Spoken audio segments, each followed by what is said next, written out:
क्या मेरे को स्टोन है, क्या मैं बियर पी लूँ? क्या बियर पीने से मेरा स्टोन निकल सकता है? माइनर ब्लीडिंग एक दिन तक 24 to 48 आवर्स तक हो सकती है।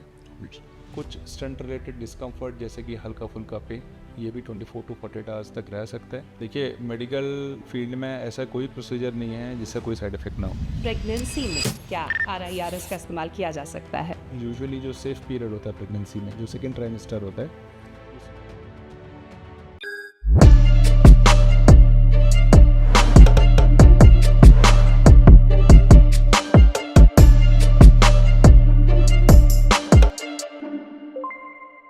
नमस्कार और स्वागत आप सभी का। मैं हूं आपकी होस्ट संयुक्ता और आप सुन रहे हैं मेंस गुड हेल्थ पॉडकास्ट, जिसमें हम बात करेंगे आपकी सेहत की।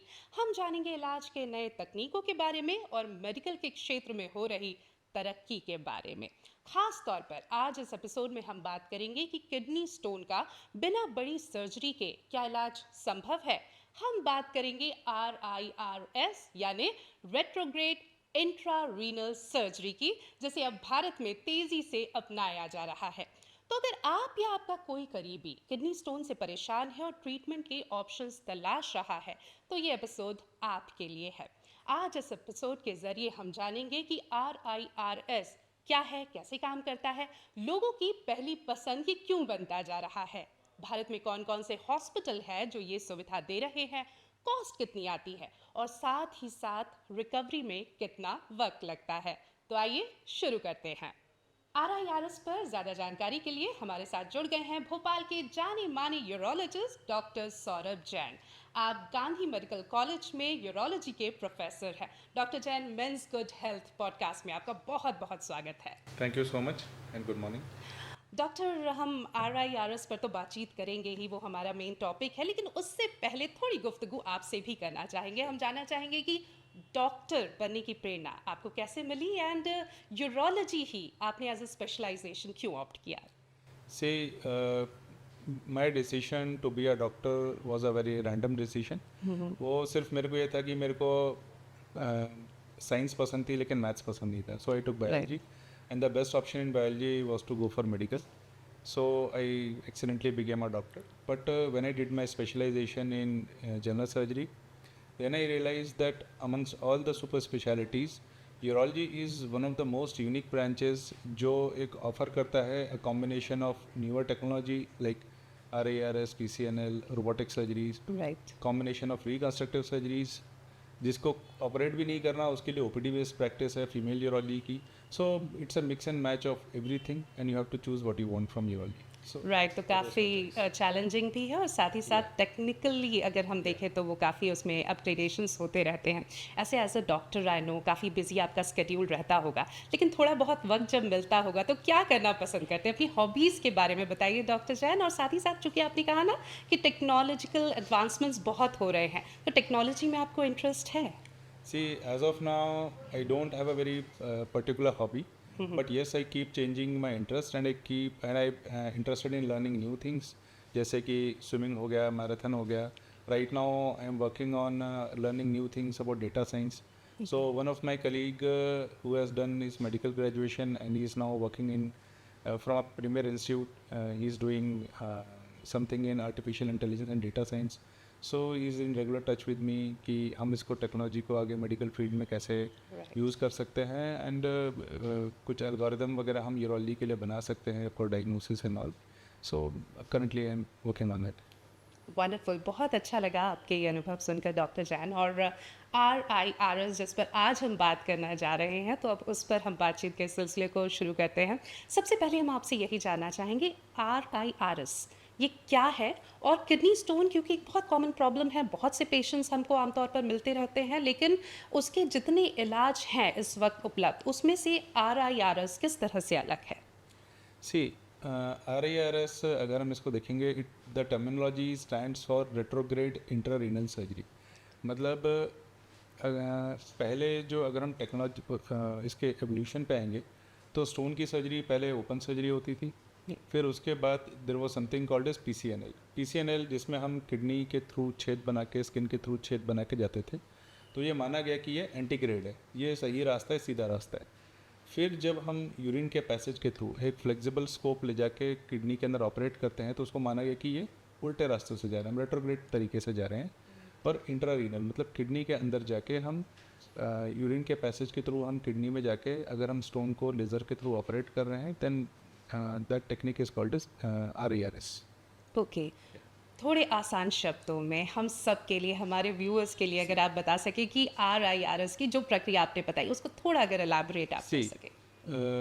RERS बेसिकली हम उस टेक्निक को बोलते हैं जिसमें हम एक फ्लेक्सिबल दूरबीन को, जो हमारे यूरिन का होल होता है जहाँ से हम यूरिन पास करते हैं मेल और फीमेल दोनों में, तो उसके थ्रू हम एक फ्लेक्सिबल स्कोप डालते हैं। यह स्कोप अगर हम देखेंगे एक सांप की तरह मुड़ सकते हैं, तो उसको हम नीचे से ही गाइड करते हुए ऊपर किडनी में लेके जाते हैं। और किडनी में अलग अलग कप्स बने होते हैं जिनको कैलेसिस कहते हैं। तो इसमें 270 डिग्री तक के मुड़ने की क्षमता होती है जिसको सर्जन बाहर से कंट्रोल करता है, और यह किसी भी कप के अंदर जाके एंटर कर सकता है। और वहाँ पे जो स्टोन है उसको तोड़ने के लिए, उसको डस्ट बनाने के लिए एक लेज़र फाइबर डालते हैं अंदर से। लेज़र फाइबर से उस स्टोन को हम चूरा चूरा या धूल बनाते हैं और उन छोटे छोटे कणों को निकाल के बाहर लेकर आते हैं। So this procedure is called as RERS। जैसे कि पहले भी हमने बात की कि किडनी स्टोन्स काफ़ी कॉमन है और कई इलाज हैं ऑलरेडी, और कईयों के बारे में हम एज ए लेमन भी जानते हैं। तो RIRS इनसे बेहतर कैसे है? तो उसके लिए RIRS बेहतर कैसे है यह समझने के लिए हमको दूसरे टेक्निक के बारे में थोड़ा सा ब्रीफली जानना पड़ेगा। तो जो एंडोस्कोपिक किडनी प्रोसीजर्स होते हैं जिसको हम आम भाषा में दूरबीन या लेज़र के किडनी का ऑपरेशन के बारे में बोलते हैं, उसमें जो सबसे कॉमन प्रोसीजर है वो होता है PCNL, जिसमें हम किडनी में छेद बना के जाते हैं और इसमें ब्लीडिंग का रिस्क ज़्यादा होता है, लेकिन इसके अपने एडवांटेज होते हैं कि ये बड़े से बड़े स्टोन को भी निकाल सकता है। जब इस ब्लीडिंग के रिस्क को ओवरकम करने के लिए RERS का एवोल्यूशन हुआ। इसके अलावा बीच में आपने कई बार सुना होगा कि बगैर किसी ऑपरेशन किए हम किरणों के द्वारा भी किडनी के स्टोन को ब्रेक कर सकते हैं, जिसको ESWL कहते हैं। उसकी अपनी लिमिटेशंस होती हैं, वो बहुत हार्ड स्टोन में काम नहीं करेगा, बहुत सॉफ्ट स्टोन में काम नहीं करेगा, बड़े स्टोन में काम नहीं करेगा। अगर हम RIRS को देखें तो अगर 2 सेंटीमीटर से नीचे का स्टोन है, कितना भी हार्ड स्टोन क्यों ना है, यह बहुत सेफ प्रोसीजर है, इसमें ब्लीडिंग का रिस्क बिल्कुल नहीं है।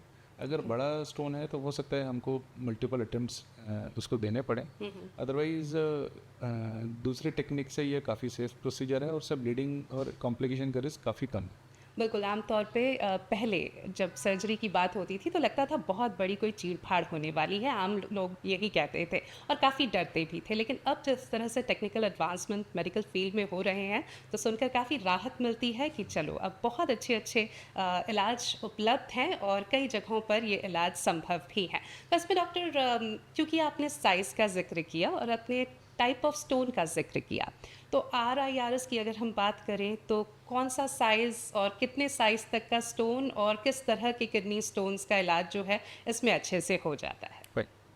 तो अगर हम साइज़ की बात करें और अगर हम साइंटिफिक गाइडलाइंस की बात करें तो ज़्यादातर यूरोपियन और अमेरिकन गाइडलाइंस रिकमेंड करती हैं कि RIRS जो है वो 2 सेंटीमीटर से छोटे किडनी स्टोन के लिए एक बेटर प्रोसीजर है, क्योंकि जैसे जैसे स्टोन का साइज़ बढ़ता जाएगा सर्जिकल ड्यूरेशन बढ़ता जाएगा और स्टोन के फ्रैगमेंट पीछे छूटने का रिस्क बढ़ता जाएगा।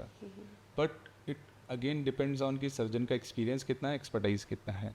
तो कई बार हम लोगों ने जैसे 2.5 सेंटीमीटर या 3 सेंटीमीटर तक के स्टोन्स को भी RIRS में किया है। इसके अलावा जो आपका दूसरा क्वेश्चन था कि किस तरह के स्टोन्स में ये काम कर सकता है, तो डिफरेंट टाइप ऑफ जो स्टोन्स होते हैं उनकी हार्डनेस वेरी करती है। कुछ सॉफ्ट होते हैं जो कि जल्दी टूट जाते हैं, कुछ हार्ड होते हैं। तो RIRS के अंदर जो हम लेज़र यूज़ करते हैं वो हर तरह के स्टोन को फ्रैगमेंट कर सकती है।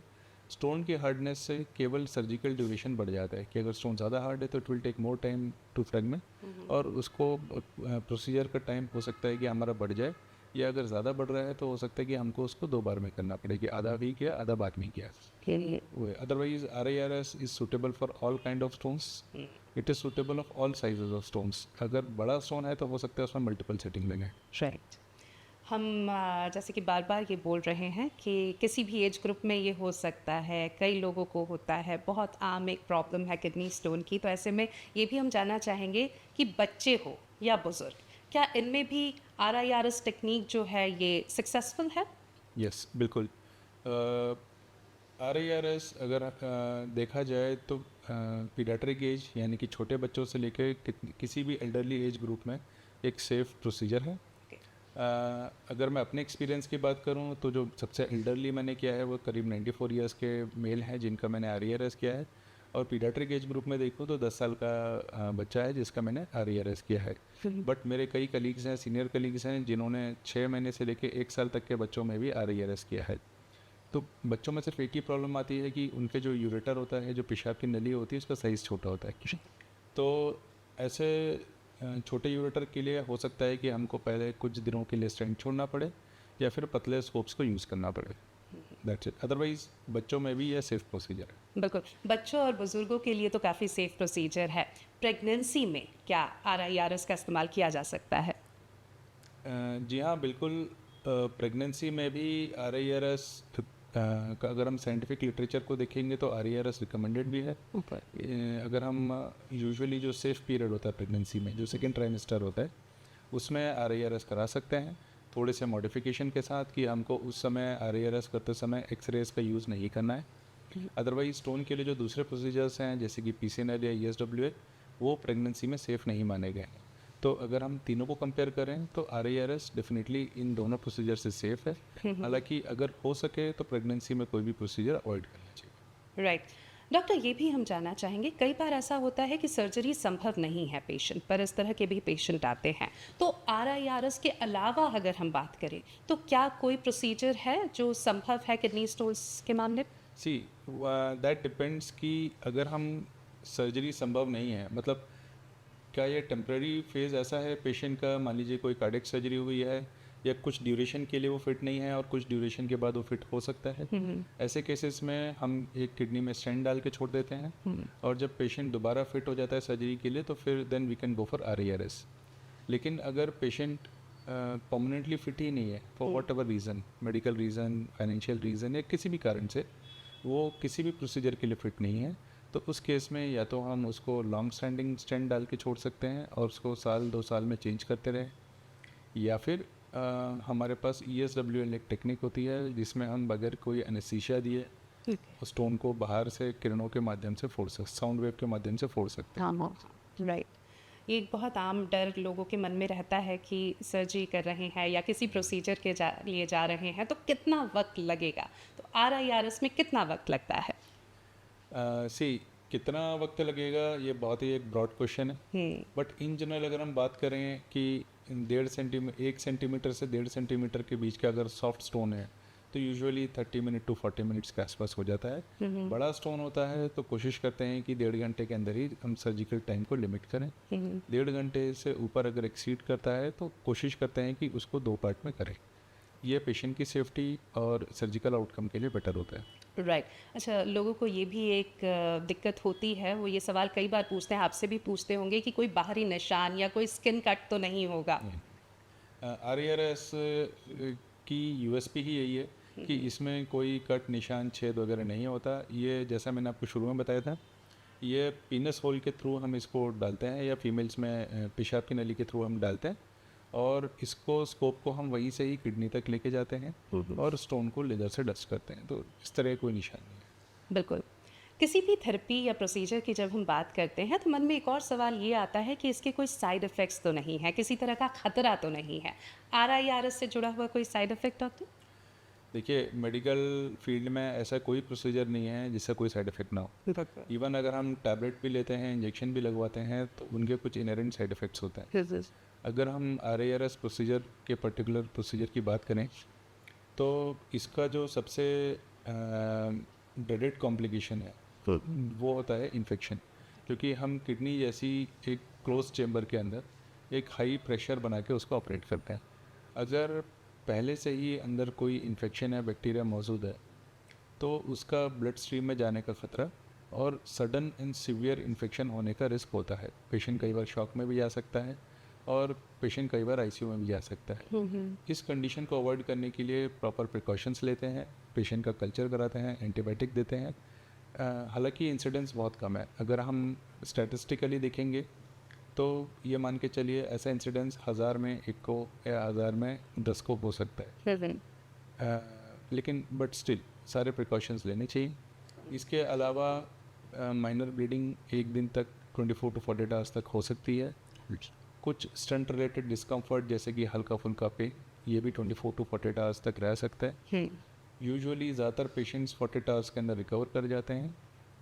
इनफैक्ट वो अपने काम पे भी वापस चले जाते हैं। आपने हालांकि ये जिक्र किया इससे पहले कि स्टोन के साइज़ पे डिपेंड करता है, उसके टाइप पे डिपेंड करता है कि स्टोन कैसे निकलता है, कितने सिटिंग में निकलता है। लेकिन फिर भी क्या आम तौर पर जो स्टोन्स होते हैं वो जितने भी साइज़ के हों या जितने भी टाइप किसी भी टाइप के हों, वो एक बार में निकल जाता है RIRS से? अगर हम स्टैटिस्टिकल उसकी बात करेंगे सक्सेस रेट की, कि कितने % चांस हैं कि अगर कोई स्टोन है 2 सेंटीमीटर से छोटा, तो उससे कितने % चांस है कि कोई फ्रेगमेंट पीछे छूटने का, और इसी को हम सक्सेस रेट डिफाइन करते हैं। तो RIRS का सक्सेस रेट इज़ अराउंड 90%। कि अगर हम 100 लोगों के स्टोन जो कि 2 सेंटीमीटर से छोटा है, उसको अगर हम एक ही सिटिंग में ऑपरेट कर रहे हैं तो 90% चांस है कि सारा स्टोन क्लियर हो जाएगा।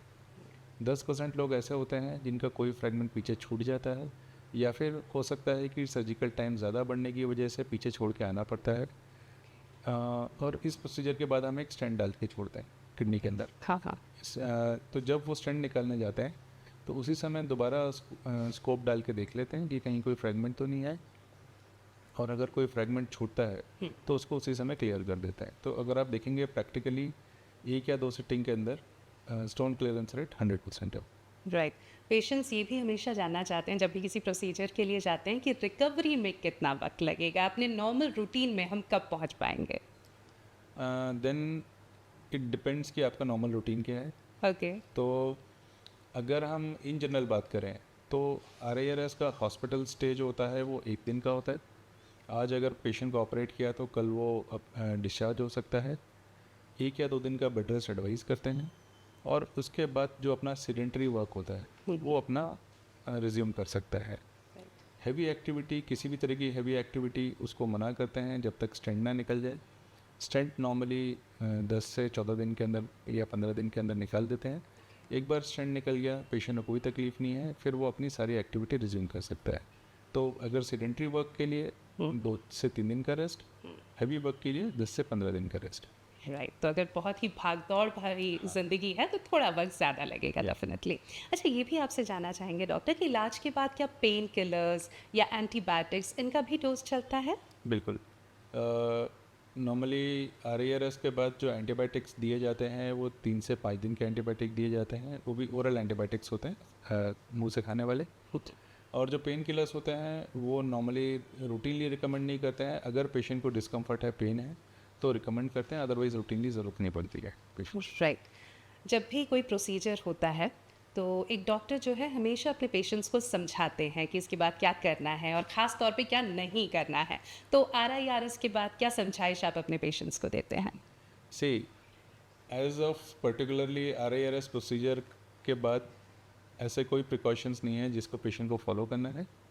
बट अंदर जो हम स्टेंट छोड़ते हैं वो स्टेंट कई बार पेशेंट्स को इरिटेट करता है, और मैंने देखा है कि अगर पेशेंट्स को हम प्रॉपर काउंसलिंग करके भेजते हैं कि आपके अंदर स्टेंट डाला है, आपको ये माइनर डिस्कम्फर्ट हो सकता है, आपको यूरिन के अंदर हल्का सा ब्लड आ सकता है, आपको जब यूरिन पास करेंगे तो किडनी में हल्का सा झटका या पेन जैसा लग सकता है, तो पेशेंट नॉर्मली उसको एक्सेप्ट करता है। पेशेंट को प्रॉब्लम कब होती है? जब उसको ये सिम्टम के बारे में बताया ही नहीं गया होता है and he gets scared. Right. तो RIRS के बारे में ऐसा कोई पर्टिकुलर प्रिकॉशंस नहीं है, एक्सेप्ट कि उसको पानी खूब अच्छे से पीना है ताकि किडनी की फ्लशिंग होती रहे। राइट। किडनी स्टोन्स के बारे में एक और जो बहुत आम बात है वो ये है रिकरेंस, बार बार होना। तो अगर सक्सेसफुल RIRS हुआ है तो क्या उसके बाद भी चांस है कि दोबारा किडनी का स्टोन बने? ये क्वेश्चन मेरे को डेली आंसर करना पड़ता है, जी। क्योंकि हर पेशेंट यही पूछता है। इनफैक्ट अब तो खैर कम हो गया। मेरी प्रैक्टिस में जब मैं शुरू में आया था और जब RIRS और PCNL वगैरह मैंने करना स्टार्ट किया था, तो पेशेंट का ये सवाल होता था कि डॉक्टर साहब आप दूरबीन से मत करिए, चीरा लगा के कर दीजिए। क्यों? क्योंकि हमने सुना है कि दूरबीन से करने से स्टोन बार बार आ जाता है, चीरा लगाने से नहीं होता। तो यह एक भ्रांति है, this is a myth. Right. किसी भी प्रोसीजर, किसी भी टेक्निक से अगर हम स्टोन निकालते हैं, चाहे वो ओपन टेक्निक से हो, PCNL हो, RIRS हो, उसका रिकरेंस रेट सेम होता है। और यह रिकरेंस रेट जो होता है वो 30 to 50% इन नेक्स्ट 5 ईयर्स, मतलब अगर 100 लोगों को ऑपरेट किया है नहीं।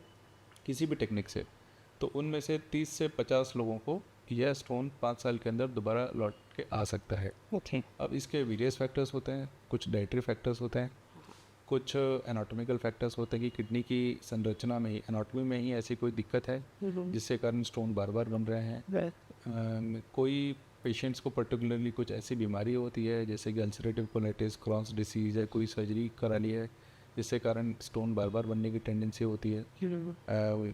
पानी कम पीने की आदत है, सॉल्ट ज़्यादा लेने की आदत है, तो उससे भी स्टोन बन सकता है। तो उन सब पे वर्क करते हैं, लेकिन फिर भी इन जनरल 30 to 50% चांस होते हैं कि स्टोन दोबारा आएगा। और जैसा कि आपने कहा कि बहुत से लोगों को ओपीडी में आपको यही बताना पड़ता है कि रिकरेंस हो सकता है, क्यों हो सकता है, कैसे बचना है, तो आई एम श्योर हमारे व्यूअर्स ये जानना चाहते हैं कि लाइफस्टाइल में ऐसा क्या मॉडिफाई करें या फिर डाइट में क्या शामिल करें या क्या नहीं करें जिससे रिकरेंस या दोबारा किडनी स्टोन होने के चांसेस ना हो। थैंक्स। आई थिंक इस पॉडकास्ट का सबसे इम्पोर्टेंट सवाल यही है जी। और सबसे रेलिवेंट जो कि सबको अपील करेगा। राइट।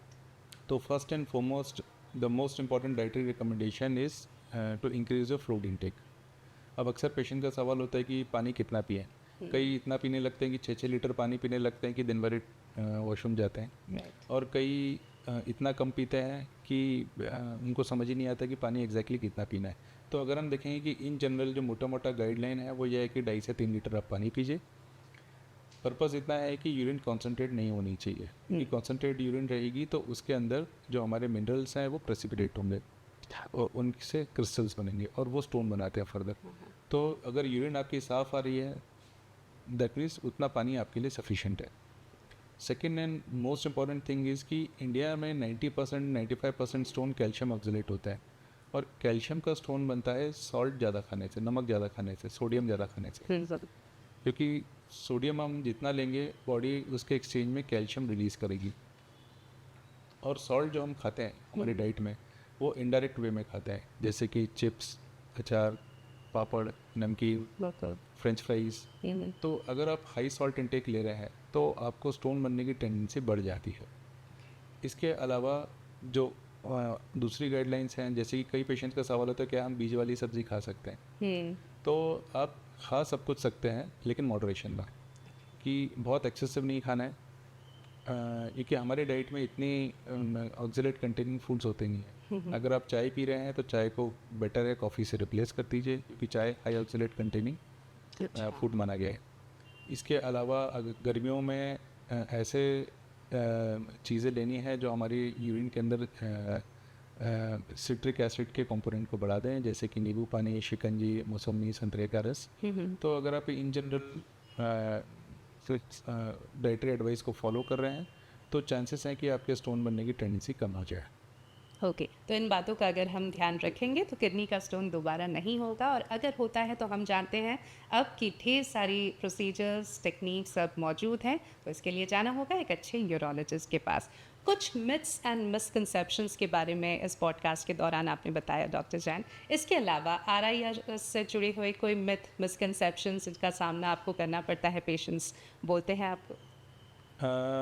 सबसे ज़्यादा जो मैं अपनी OPD में मिसकंसेप्शन या जो मिथ जो झेलता हूँ, नॉट पर्टिकुलरली विद RIRS, एक तो होता है कि कोई भी पेशेंट एटलीस्ट इस वाले एरिया में, in this part of country, कोई भी पेशेंट बगैर देसी दवाई लिए वो जब तक 1-2 साल देसी दवाई नहीं ले लेगा, अपने स्टोन के साइज़ को बड़ा नहीं कर लेगा, वो डॉक्टर के पास आता नहीं है जब तक कि वो एक्यूट पेन में ना हो। जैसे ही उसका पेन ख़त्म वो अपने फॉलोअप से हट जाता है, ही स्टार्ट्स टेकिंग देसी दवाई, एंड आई हैव सीन कि उनका कोई बहुत ज़्यादा फ़ायदा होता नहीं है। इनफैक्ट ज़्यादातर पेशेंट्स अपनी किडनी को डैमेज करके लौटते हैं। दूसरा एक कॉमन क्वेश्चन होता है कि क्या मेरे को स्टोन है, क्या मैं बियर पी लूँ? क्या बियर पीने से मेरा स्टोन निकल सकता है? तो ये अगेन एक मिसकंसेप्शन है। बियर का रोल केवल एज अ डायबिटिक होता है कि वो हमारे यूरिन की क्वांटिटी को बढ़ा देता है। हम ज़्यादा यूरिन पास करने लगते हैं। यही इफेक्ट अगर आप पानी ज़्यादा लेंगे तो उसका भी सेम इफेक्ट आएगा। तो कई OPD में कई वाइफ्स लेकर आती हैं कि मेरे हस्बैंड जो है वो बियर पीते हैं और वो रीज़न ये बोलते हैं कि मेरे को स्टोन है इसलिए मैं बियर पीऊँगा। तो क्या वो केवल इसी कंसल्टेशन के लिए आते हैं कि क्या ये सही है कि गलत है? So through this I want to convey this message कि यह एक मिथ है कि बियर पीने से स्टोन नहीं बनता, या अगर स्टोन है तो पास हो जाएगा। अगर आप पानी का इंटेक बढ़ा देंगे तो भी वो सेम इफेक्ट करेगा। And regarding RARS, I have not seen any resistance. ज़्यादातर पेशेंट्स इस टेक्निक को बहुत अच्छे से एक्सेप्ट करते हैं। And what attracts them most is कि इसमें ब्लीडिंग का रिस्क काफ़ी कम हो जाता है, या इनफैक्ट है ही नहीं, नेग्लिजिबल रिस्क है। तो बिल्कुल। This is what attracts them.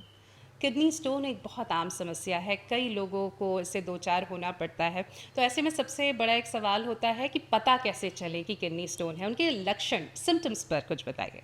देखिए, ज़्यादातर जो OPD में पेशेंट्स आते हैं वो आते हैं एक्यूट पेन के साथ। और वो अच्छा, दूसरा एक बहुत इंटरेस्टिंग वो होता है कि अगर आप देखेंगे कि दो तरह के पेशेंट्स आते हैं, जिनका बहुत छोटा स्टोन होता है और वो बहुत सीवियर पेन में आते हैं। क्योंकि स्टोन का पेन कब होता है? जब वो जो हमारी किडनी की नली होती है, जो यूरेटर होता है, उसमें जाके अटक जाता है। अच्छा। हाँ, और जब वो अटकता है तो क्या होता है, जो किडनी तो कंटिन्यूसली यूरिन बना रही है लेकिन वो निकल नहीं पा रही है क्योंकि स्टोन अटका हुआ है। और उससे कारण क्या होता है, किडनी डिस्टेंड होती है। जब किडनी डिस्टेंड होती है, it causes severe pain. Okay. और इसको अगर हम मेडिकल टर्म में डिस्क्राइब करें तो it is called its rolling over the bed, कि पेशेंट बेड पे छटपटाता है छटपटा जिसे हम जाता है। कहते हैं। और पेशेंट के टर्म्स में बात करें तो पेशेंट बोलता है मछली की तरह तड़पता है, कि किसी मछली को अगर हमने पानी में से बाहर निकाल दिया। So patient describe that pain in the same way, कि ओके। इतना पेन हुआ कि मछली की तरह बेड पे तड़पड़ा रहा था। एंड ऐसा पेन नॉर्मली इंजेक्टेबल के बगैर कम नहीं होता। IV उसको पेन किलर्स देने पड़ते हैं तब जाके कम होता है। यूजुअली ऐसे पेशेंट्स को बहुत सिवियर वॉमिटिंग होती है। वो प्रेजेंट करते हैं कि मैं इतने समय से मेरे को पेन था और पेन के साथ मैं कुछ खा भी नहीं पा रहा हूँ, 2 दिन हो गए मैं कुछ खाया नहीं है, क्योंकि खाना देखता हूँ या पीता हूँ तो मेरे को वॉमिटिंग हो जाती है। वो सिम्टम होते हैं एक्यूट स्टोन के, छोटा स्टोन जो कि यूरेटर में आकर टक गया। राइट। इसके कंट्रास्ट में कई पेशेंट्स प्रेजेंट करते हैं कि मैं अपने किसी हेल्थ चेकअप के लिए गया था हाँ। और डॉक्टर ने बताया कि मेरी पूरी किडनी में 26 mm का स्टोन है, 27 mm का स्टोन है। तो ये पॉसिबल कैसे है कि एक तरफ तो मेरे एक रिलेटिव था जिसको 5 mm का स्टोन था, इतना पेन हुआ कि उसको ऑपरेट कराना पड़ा, और मेरे को 30-40 mm का स्टोन है लेकिन मेरे को आज तक पता ही नहीं चला। तो उसका आंसर वही है कि जब स्टोन धीरे धीरे किडनी के अंदर बनता है तो वो किडनी को ब्लॉक नहीं करता। जब स्टोन, छोटा स्टोन यूरेटर में गिरता है तो वो यूरेटर को ब्लॉक करता है और वो पेन करता है। राइट। तो जो स्टोन किडनी के अंदर बन रहे हैं, साइलेंटली बन रहे हैं, वो धीरे धीरे ग्रो करते जाते हैं पेशेंट को बगैर पता चले। और इंसिडेंटली वो पेशेंट को पता चलता है किसी और चीज़ के लिए जांच कराने गए थे और किसी और चीज़ की जांच में हमको स्टोन का पता चल गया। तो आई होप कि ये थोड़ा सा आपको क्लैरिटी देगा कि बड़ा स्टोन क्यों कई बार पेनलेस होता है। और इसलिए बताया गया है कि अगर आपको स्टोन है, एक बार डायग्नोज हो गया है, तो आपको रेगुलरली अपना अल्ट्रासाउंड कराते रहना चाहिए, क्योंकि आपको एक तो टेंडेंसी ज़्यादा है स्टोन बनने की, और उसके अलावा अगर ये स्टोन बनते हैं किडनी में तो हो सकता है वो साइलेंटली आपकी किडनी को डैमेज कर दें। और जब तक आप डॉक्टर को कंसल्ट करें तब तक पता चला किडनी रिकवरेबल नहीं है, उसको ऑपरेट करके बाहर ही निकालना पड़ेगा। डॉक्टर चैन, अपन दोनों केसेस को लेते हैं। फर्स्ट केस जहाँ पे एक्सट्रीम पेन है और आपने बताया कि जिस तरह से पेशेंट एक्सप्लेन करते हैं कि वो मछली की तरह तड़प रहे हैं, तो ऐसे में छटपटा रहे हैं, वो डॉक्टर के पास आते ही हैं। तो उस केस में डायग्नोसिस कैसे होता है? और मान लीजिए स्टोन बहुत बड़ा है, कोई सिम्टम नहीं है, सिम्टमेटिक है, तो क्या एक जनरल सजेशन आप ये भी देते हैं कि रेगुलर चेकअप्स कराते रहना चाहिए ताकि पता चले कि कहीं बड़ा स्टोन तो नहीं है किडनी में? So coming to your first question, कि अगर पेशेंट सीवियर पेन में आता है हमारे पास, तो ऐसे केस में जो फर्स्ट इन्वेस्टिगेशन होती है वो एक सोनोग्राफी होती है। ओके। ज़्यादातर केसेस में सोनोग्राफी में हमको स्टोन दिख जाता है, कुछ केसेस में सोनोग्राफी में स्टोन दिखता नहीं है। तब लेकिन सस्पिशन होता है कि स्टोन है, तो फिर उस केस में CT स्कैन करा के देखना पड़ता है। ओके। और जहाँ तक छोटे स्टोन्स हैं और वो यूरेटर के अंदर फंसे हैं, तो डिपेंडिंग ऑन स्टोन साइज काफ़ी हाई चांस होता है कि हम मेडिसिन दें और वो स्टोन पास हो जाए। नॉर्मली 15 से 20 दिन की मेडिसिन देनी पड़ती है। और अगर स्टोन का साइज़ छोटा है, 5 mm 6 mm, तो 60-70 या कई बार 80% चांस भी होता है डिपेंडिंग ऑन स्टोन साइज़ कि वो दवा से ही पास हो जाए। हर यूरेट्रिक स्टोन को ऑपरेट करने की ज़रूरत नहीं होती है। इनफैक्ट अभी लास्ट वीक ही हमारे इस कॉलेज के ही काफ़ी सीनियर फैकल्टी थे जिनका 11 से 12 mm तक का स्टोन पास हो गया दवाई से। और कई बार ऐसा होता है कि कोई बहुत छोटा स्टोन 3 mm 4 mm का स्टोन भी इतना फंस जाता है कि वो किडनी को रप्चर कर देता है, और उस केस में वो इमरजेंसी बन जाता है और उसको निकालना पड़ता है। तो डिपेंड करता है कि आपकी स्टोन कहाँ पे आके अटका है, पास हो रहा है कि नहीं, और ऑल दोज थिंग्स। जो दूसरा पार्ट था क्वेश्चन का कि अगर बड़ा स्टोन है जो कि पेनलेस है और इंसिडेंटली पता चला है कि ये है, तो ऐसे केसेस में अगर ये स्टोन का साइज़ 10 से 15 mm से ऊपर का है तो इसमें डेफिनेटली कुछ ना कुछ प्रोसीजर करके उसको निकालना चाहिए, क्योंकि ऐसे स्टोन में टेंडेंसी होती है कि वो किडनी को डैमेज कर दे। And coming to your third question कि जिनको एक बार स्टोन हुआ उनको भी रिकमेंड कि हर 6 महीने में सोनोग्राफी करके देखते रहना चाहिए कि दोबारा रिकरेंस तो नहीं हो रहा।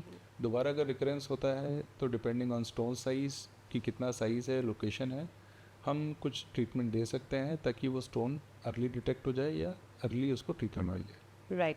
छोटे स्टोन का आपने ज़िक्र किया और हम सब जानते हैं छोटे स्टोन बड़े स्टोन एज अ लेमन, और हम यही कहते हैं कि बड़ा स्टोन है तो कोई ना कोई प्रोसीजर तो करना पड़ेगा, लेकिन छोटे स्टोन तो डॉक्टर ने कहा है कि पानी पियो, दवाई लो, ठीक हो जाएगा।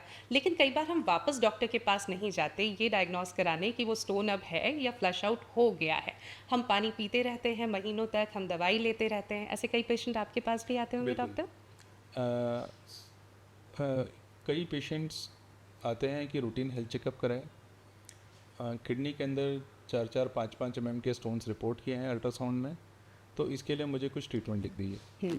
तो अगर हम देखेंगे, अगर जैसे मैं एलोपैथी प्रैक्टिस करता हूँ तो एलोपैथी के अंदर किडनी स्टोन्स के लिए ऐसा कोई ट्रीटमेंट नहीं है जो किडनी में बैठे हुए स्टोन को गला दे, घोल दे, पिघला दे। अगर हम आम भाषा में बात करें, स्टोन के ऊपर मेडिसिन कब काम करती है? जब यह स्टोन किडनी से निकल के जो नली होती है, यूरेटर जिसको बोलते हैं, जो किडनी और हमारी यूरिनरी ब्लैडर को जोड़ता है, जब स्टोन उसमें आके गिरता है तब हम उसको मेडिसिन के थ्रू फ्लश आउट करने की कोशिश कर सकते हैं। और यह मेडिसिन का रोल होता है कि उस नली को चौड़ा कर देना ताकि वो स्टोन जो है वो पास हो जाए। राइट। मेडिसिन का केवल इतना ही रोल है। अदरवाइज़ एलोपैथी में, और जहाँ तक मेरी समझ है, किसी और पैथी में ऐसी कोई दवाइयाँ नहीं हैं जो स्टोन को गला दें या घोल दें, टू बी वेरी ऑनेस्ट। ऐसे पेशेंट्स जो कि छोटे स्टोन के साथ प्रेजेंट करते हैं, उनको रिकमेंडेशन एक ही होता है कि आप पानी खूब अच्छे से पीजिए ताकि वन फाइन डे यह स्टोन फ्लश हो। अगर ये फ्लश होकर अटकता है तो उस समय उनको मैं कुछ मेडिसिन लिख के दे देता हूँ फॉर एक्यूट इमरजेंसी, कि अगर आपको सीवियर पेन होता है तो आप ये मेडिसिन ले लीजिए। और मेडिसिन लेके अपने जब आप पेन फ्री हो जाए तो तुरंत आके कंसल्ट कीजिए, और हर 6 महीने में अपना सोनोग्राफी करके देखते रहिए कि स्टोन का साइज़ बढ़ तो नहीं रहा है। आपने ये भी कहा और बार बार कहा कि अगर वो स्टोन रह गया तो किडनी तक को डैमेज कर सकता है। एक बहुत छोटा सा स्टोन जो पूरी किडनी को डैमेज कर दे, अगर सही इलाज न करवाए या वक्त ज़ाया कर दे दूसरी थेरेपीज़ या दूसरे ऑल्टरनेट मेडिसिन में, तो ऐसे में किस तरह से वो किडनी तक को डैमेज कर देता है एक छोटा सा स्टोन डॉक्टर? देखिए, छोटा स्टोन यूजुअली क्या होता है, या तो छोटा स्टोन जो हमारी यूरेटर में आके गिरता है, पेशेंट बहुत सीवियर पेन में आता है, उसको हम नॉर्मली कुछ एलोपैथी की मेडिसिन देते हैं, उससे उसका पेन चला जाता है। और जब पेशेंट को रियलाइज़ होता है कि उसका पेन चला गया है, वो फॉलोअप बंद कर देता है। एंड आफ्टर मैनी ईयर्स और many months he comes back again कि मेरे को अब हल्का हल्का पेन हो रहा था, मैंने सोनोग्राफी कराई या सीटी स्कैन कराया और उसमें डॉक्टर बोल रहे हैं कि किडनी काम नहीं कर रही, ये किडनी जो है बिल्कुल डैमेज जैसी उसकी शक्ल दिख रही है। तो ऐसे केस में होता क्या है कि स्टोन तो वहीं आके अटक जाता है, और जब वो अटकता है तो हमारी किडनी में सीवियर पेन होता है। इनफैक्ट मतलब है कि किडनी उससे फाइट करने की कोशिश करती है, और जब वो किडनी थक जाती है, मतलब ये मैं लेमन टर्म में समझा रहा हूँ, जब वो किडनी उससे थक जाती है तो किडनी उससे फाइट करना बंद कर देती है, गिव अप कर देती है, और वो स्टोन फिर वहीं बैठा बैठा बैठा बैठा धीरे धीरे किडनी को डैमेज कर देता है, क्योंकि किडनी में रुकावट कर देता है। तो अगर आपको ऐसा पेन है जिसके लिए डॉक्टर ने आपको दवाई दे भी दी है, आपको पेन भी रिलीव हो गया है, और आपको डॉक्टर ने बोला है कि 2 हफ्ते बाद या 3 हफ्ते बाद मुझे सोनोग्राफी करके दोबारा मिलो, तो आपको डेफिनेटली रेगुलर फॉलोअप में जाना चाहिए, क्योंकि हो सकता है आपका पेन रिलीव हो गया हो लेकिन स्टोन वहीं के वहीं बैठा हो, और ऐसा स्टोन टेंडेंसी रखता है कि आपकी किडनी को डैमेज कर दे। बिल्कुल, तो ये बहुत ज़रूरी है कि हम डॉक्टर के पास फॉलोअप के लिए ज़रूर जाएं, भले ही स्टोन छोटा हो या पेन अब बंद हो गया हो, लेकिन हो सकता है अभी भी वो वहीं हो और हमारी किडनी को डैमेज कर रहा हो। स्टोन की जब भी हम बात करते हैं डॉक्टर, तो कितने तरह के स्टोन होते हैं, कैसे ये स्टोन फॉर्म होते हैं किडनी में? ये तो बहुत ज़्यादा टेक्निकल टर्म्स हो जाएंगे कि स्टोन्स बहुत तरह के हो सकते हैं। जो इंडिया में सबसे कॉमन पाया जाता है वो कैल्शियम ऑक्सलेट स्टोन होता है, उसमें भी 2 तरह के होते हैं, मोनोहाइड्रेट, डाईहाइड्रेट। इसके अलावा uric acid stone, cysteine stone, calcium phosphate, ये सारे स्टोन्स होते हैं। अगर हम मोटा मोटा समझने की कोशिश करें तो एक स्टोन जो होता है जो कम पानी पीने और ज़्यादा सॉल्ट इंटेक से होता है, जो कि यूजुअली कैल्शियम ऑक्सलेट होता है। ब्लड के अंदर यूरिक एसिड के लेवल बढ़ने की वजह से यूरिक एसिड स्टोन बन सकते हैं, और किडनी के अंदर क्रॉनिक इन्फेक्शन होने की वजह से कैल्शियम ट्रिपल फॉस्फेट स्टोन्स बन सकते हैं। तो इनका कंपोजिशन अलग अलग होता है। नॉर्मली मैं इंकरेज करता हूँ अपने पेशेंट को कि जब हम स्टोन निकाल के उनको देते हैं तो उस स्टोन को वो लैब में वर्कअप के लिए दें कि इसका कंपोजिशन क्या है। ओके। और उस कंपोजिशन के बेसिस पे फिर जो उनका फर्दर इन्वेस्टिगेशंस होती हैं कि ब्लड के और यूरिन के इन्वेस्टिगेशंस, ताकि हम पर्टिकुलर कारण को ढूंढने की कोशिश करें, और डाइट में पर्टिकुलरली एग्जैक्टली हम क्या चेंज करें ताकि वो स्टोन बनने की टेंडेंसी कम हो जाए। ये सबसे इफ़ेक्टिव वे होता है ताकि स्टोन के रिकरेंस को रोकने का। तो मैं रिकमेंड करूँगा कि अगर कोई भी पेशेंट अपने किसी भी किडनी को स्टोन का प्रोसीजर करा रहा है तो वो इंसिस्ट करे कि मेरे को मेरे स्टोन का सैंपल दे दिया जाए, और उस स्टोन के सैंपल को वो एनालिसिस करा सकता है ताकि उससे कंपोजिशन उसको पता चल सके। बहुत अच्छी बातचीत RIRS को लेकर और किडनी स्टोन को लेकर डॉक्टर जान आपसे हुई। चलते चलते क्या संदेश, क्या टेक होम मैसेज आप हमारे दर्शकों को देना चाहेंगे? रिगार्डिंग किडनी स्टोन, मेरा टेक होम मैसेज तो यही होगा कि पानी को अच्छे से पिएं, don't ignore pain in your kidney, salt के इंटेक को लिमिट रखें, और अगर आपको स्लाइटेस्ट भी डाउट है कि किडनी में स्टोन बन सकता है, या आप ओल्ड पेशेंट हैं जिसको बार बार किडनी में स्टोन बन रहा है, तो रेगुलर फॉलोअप में ज़रूर रहिए, क्योंकि एक छोटा सा स्टोन भी टेंडेंसी रखता है कि आपकी किडनी को डैमेज कर देगा। वो बात अलग है कि भगवान ने हमको 2 किडनी दी है, but still we should try to preserve each of them. बिल्कुल, तो 2 किडनी ज़रूर दी है, लेकिन दोनों किडनियों को पूरी तरह से स्वस्थ रखने की ज़िम्मेदारी हम पर है। तो डॉक्टर जैन ने जो बातें बताई हैं, जो सलाह दी है, उस पर हमें अमल करना है, उन्हें ध्यान में रखना है। बहुत अच्छी बातचीत डॉक्टर सौरभ जैन आपसे हुई, और काफ़ी अच्छे टिप्स आपने किडनी स्टोन्स से हम किस तरह से बच सकते हैं, हो जाए तो क्या करना है, क्या नहीं करना है, इसे लेकर दी। और साथ ही RIRS ये जो प्रोसीजर है कैसे होता है, कितना आसान बना देता है किडनी स्टोन के इलाज को। डेफिनेटली काफ़ी बेनिफिट इससे हम और हमारे व्यूअर्स होंगे। Thank you so very much, इतने बिजी स्केड्यूल में से आपने हमारे लिए वक्त निकाला। Sure. So, thank you so much for this podcast, and I wish my viewers a very happy health, and I wish कि आपको कभी यूरोलॉजिस्ट के पास जाने की ज़रूरत नहीं पड़े, लेकिन अगर जाने की ज़रूरत पड़ती है तो उसे इग्नोर ना करें। Thank you so much. बिल्कुल, ये बहुत इंपॉर्टेंट टेक अवे है कि ऐसे तो ज़रूरत ना पड़े, अपना आप बिल्कुल ध्यान रखिए, लेकिन अगर ज़रूरत पड़े तो एक क्वालिफाइड यूरोलॉजिस्ट से ज़रूर संपर्क कीजिए। व्यूअर्स, आप सभी का बहुत बहुत शुक्रिया हमारे साथ जुड़ने के लिए। अगर आप या आपके किसी करीबी को किडनी स्टोन की प्रॉब्लम है तो घबराइए बिल्कुल नहीं। आप जानते हैं साइंस एंड टेक्नोलॉजी ने काफ़ी तरक्की कर ली है। RIRS जैसे अच्छे प्रोसीजर्स अब हम सबके सामने मौजूद है, जो काफ़ी असरदार इलाज के विकल्प के रूप में देखे जा रहे हैं। तो घबराना नहीं है, एक अच्छे यूरोलॉजिस्ट से संपर्क करना है। तो अगर आप दूसरे यूरोलॉजिकल प्रॉब्लम्स के बारे में जानना चाहते हैं, वो भी देश के जाने माने यूरोलॉजिस्ट से, तो जुड़िए men's good health podcast channel पर हमारे साथ। हम यूट्यूब, इंस्टाग्राम, स्पॉटिफाई और एप्पल पॉडकास्ट पर भी उपलब्ध है। Thank you, good bye.